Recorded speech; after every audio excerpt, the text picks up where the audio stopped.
ይሄንና ይሄን ስናወዳደር የሁለቱ ፊስቱላዎች ሰርጀሪ ምናልባት እኔ መሬት ላይና ጨረቃ ላይ ነው ብዬ አስባለሁ። የነዚህን ሁለት ሰርጀሪዎች ልዩነታቸውን እስቲ እዩት። በዚህ በኩል ያለው እቺ ሲምፕል ፊስቱላ ናት፣ በአንድ ቀዳዳ መጣች ናት። ሰርጀሪው የሚወስደው ደቂቃ ብዙ ጊዜ 15 ደቂቃ። ይሄ ቁስል የማዳን እድሉ 100%። ቱቦም እንዲህ እንደሚታየው በአንድ ጊዜ ይወጣል። ሰርጀሪ የሚሰራውም አንድ ጊዜ ነው ማለት ነው።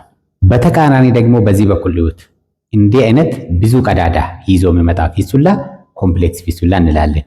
ብዙ ጊዜ ተደጋጋሚ ኦፕሬሽን ይፈልጋል። ይሄኛውን እንደ አንድ ብንወስደው አሁን ይሄን 7 ቀዳዳ ይዞ መጣ ፊስቱላ በአንድ ጊዜ መውጣት አይቻልም። መጀመሪያ ላይ እንደዚህ 3 ገመዶች ማስገባት ይፈልጋል። ቀኝና ግራ ለብቻ እንዲድን ማድረግ ይፈልጋል። በሶስተኛ ላይ ደግሞ በጣም ኮምፕሌክስ የሆነ ኢንዶሬክታል ፍላፕ የሚባል ነገር ይፈልጋል። አንዳንዴ በ3 ወር 4 ወር ትግል ነው ይሄን ፊስቱላ እንዲህ ማዳን የምንችለው። ያሁን 85% ብሌድ ታካሚውም ሐኪሙም አምኖ የሚገባበት።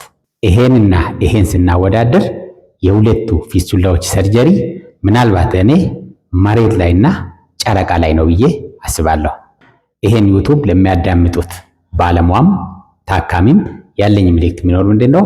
እንዲህ አይነት ቡጉንጅ የሚመስሉ ፍንጥጣ አካባቢ የሚወጡት ነገር ከኪንታሮትም በላይ ናቸው። ዝም ብለን ብንጠብቃቸው በየጊዜ አንድ ቦታ አፍ ይደፍናል።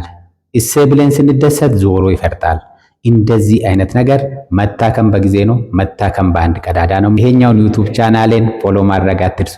ዶክተር አበሳ ነኝ። ኤክስፐርት ጂአይ ሰርጅን ነኝ በጅማ